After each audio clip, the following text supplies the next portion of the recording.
Et bonjour à tous et bienvenue dans Avantage Maurice.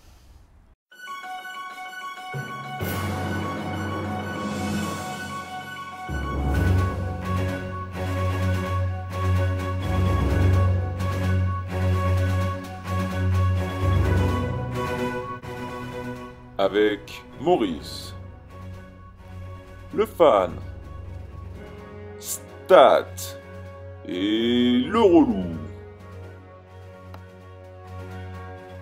À la base, nous avions prévu de faire ces émissions que lors des grands chelems.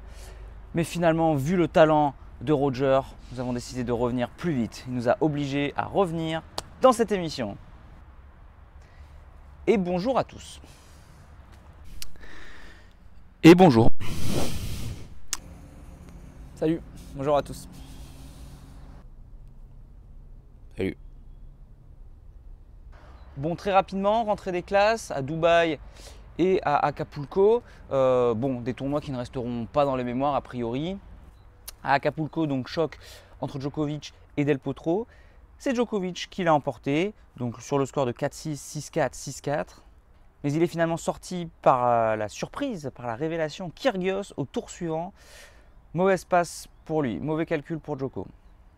De son côté, Nadal reste solide et va en finale. Par contre, il est balayé par l'ouragan Sam Querrey. La météo ne l'avait pas annoncé pourtant. C'est la 7e défaite d'affilée de Nadal lors d'une finale sur dur. En tout cas, ça n'a pas l'air d'avoir perturbé Nadal, car je cite sur ce qu'il a dit. Je suis content de mon jeu, content de ce que je fais à l'entraînement. Je suis satisfait que je vais maintenant boire quelques tequilas pour fêter tout ça. Fin de citation. Pas mal quand même, non? Bon, ok, c'est dit. On passe du côté de Dubaï maintenant avec Wawrinka qui est éliminé d'entrée par Dzumhur. Federer de son côté, il a fait une petite interview pour l'équipe, peinard, sauf que ça ne lui a pas porté chance. Il est éliminé dès les 8e de finale par, comment il s'appelle, Donskoy. À tes souhaits. Alors le score 3-6, 7-6, 7-6 dans un match des occasions gâchées. Federer a eu 3 balles de match au deuxième set, puis il a mené 5-1 dans le tie-break du troisième set.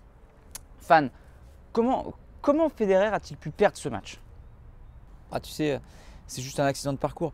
Puis il faut bien qu'il laisse sa chance aux petits nouveaux, aux petits jeunes. Mais tu sais, Federer est Dieu sur la planète de la petite balle jaune. Mais c'est un Dieu bienveillant.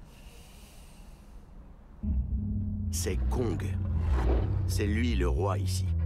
Et c'est plutôt un bon roi. Il reste à l'écart la plupart du temps. Mais quand on entre chez les gens en commençant par lâcher des bombes, c'est qu'on cherche la bagarre. Son adversaire était 116e joueur mondial. Federer n'avait plus perdu contre un joueur hors du top 100 depuis Hambourg 2013. C'était contre Delbonis. Il était alors 114e mondial. Voilà ce que je trouve moi quand je tape Donskoy là. Donskoy. En tout cas, c'est la belle affaire de Murray qui remporte Dubaï en 2-7 face à Verdasco. Alors, premier trophée de l'année pour le numéro 1 mondial et le 45e de sa carrière. Il est à noter qu'au deuxième set, Murray n'a perdu qu'un seul point sur son service. Un bel exploit. Bon, Murray semble installé au pouvoir. Il creuse un peu l'écart en remportant Dubaï avec ses poursuivants, lui qui était déjà très loin au sommet. Moi, je suis désolé, mais franchement, Murray numéro 1 mondial, j'y crois pas une seule seconde, quoi. Non, mais j'y crois pas du tout. Enfin, dans son attitude, tu peux pas te dire c'est le mec, c'est un numéro 1 mondial, il domine le tennis, etc. Non, tu regardes jouer Roger, ouais, ok, c'est un numéro 1. Tu regardes jouer Djoko, là où il a dominé toutes ces années, ouais, le mec, il est numéro 1 mondial. Tu regardes Nadal, ouais, ok, c'est bon. Mais Murray, non, là, faut pas abuser, faut arrêter les conneries. Le mec, il est numéro 1 par intérim, parce qu'il est remplaçant. Il est par défaut. Non, franchement, c'est un numéro 1 de substitut. Franchement, il est là parce que les autres sont pas là, quoi. Ouais. En tout cas, au lendemain de Dubaï, Murray avait 2215 points d'avance sur le Serbe, sa plus grosse avance depuis qu'il est passé en tête. Le Joker, lui, devait remettre 2340 points sur les 2 premiers mois de 2017, or il n'en a grappillé que 385. Du coup, son total s'est amenuisé pour passer de 11 780 points fin 2007 à 9 825 aujourd'hui. Le Serbe s'était imposé à Indian Wells, puis à Miami en 2016. 2000 points de plus à remettre sur le tapis. Andy Murray, lui, n'y avait pas vraiment brillé. Et c'est un euphémisme. Il s'était incliné dès les 16e de finale en Californie, comme en Floride. Il ne peut donc que conforter son avantage sur son principal rival au cours de ce mois de mars. Bon voilà pour le circuit ATP. Donc chez les filles, il y a Mladenovic qui a fait une finale à Acapulco. Donc c'est vraiment pas mal pour le tennis féminin. Et on retiendra également sa séparation avec, non je vous rassure c'est pas du people, avec Garcia, sa partenaire de double avec qui elle jouait actuellement. Annonce surprenante vu qu'elles sont quand même 3e au classement de double ensemble, qu'elles ont déjà gagné Roland Garros 2016 ainsi que 3 autres tournois. Nous avons appris la nouvelle par Mladenovic via son compte Twitter. Donc je cite: à l'issue du tournoi de Dubaï, Caroline Garcia m'a exprimé son souhait de mettre fin à notre collaboration en double pour se concentrer sur le simple, a écrit Mladenovic. Et au passage, la FFT a choisi la terre battue pour le match de Fed Cup contre l'Espagne qui va se jouer le 22 et 23 avril prochain à Roanne. Et de son côté, Sharapova essaye de reprendre son sport favori, le croquet. Non, je plaisante, le golf. Mais t'as fini un peu? Sois sérieux, 2 minutes. Ok, bon, le tennis. Bon, voir Maria Sharapova à Roland Garros donc, serait une énorme surprise, sachant qu'elle reprendra la compétition que le 26 avril à Stuttgart et qu'elle n'a actuellement pas les points pour intégrer le tableau de Roland Garros directement, ainsi que le nombre de tournois disputés avant.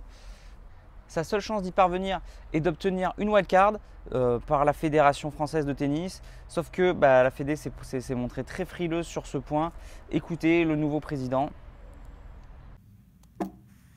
La Sharapova wildcard? C'est ça la bonne question? Ça va être compliqué de lui éviter d'avoir une wildcard ou qu'elle ait une wildcard? Qu'elle ait une wildcard?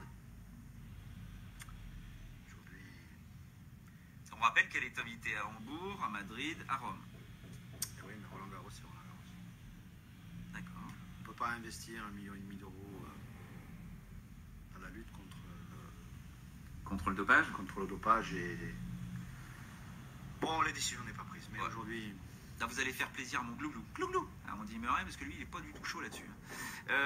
Voilà, on notera également que Serena Williams a cédé son trône à Angélique Kerber chez les filles, donc nouvelle numéro 1 mondiale. Elle s'échange un petit peu depuis quelques temps. On va voir combien de temps ça va durer. Est-ce que Serena va être capable de le reprendre vu son âge? Et une dernière info insolite, Cuevas remporte le tournoi de Sao Paulo sur un service à la cuillère. Regardez.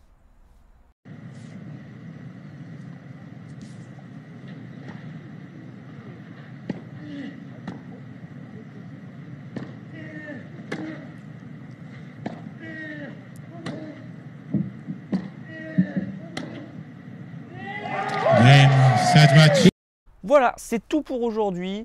Rendez-vous demain pour la prochaine émission consacrée à Indian Wells. Allez, à demain. Ciao.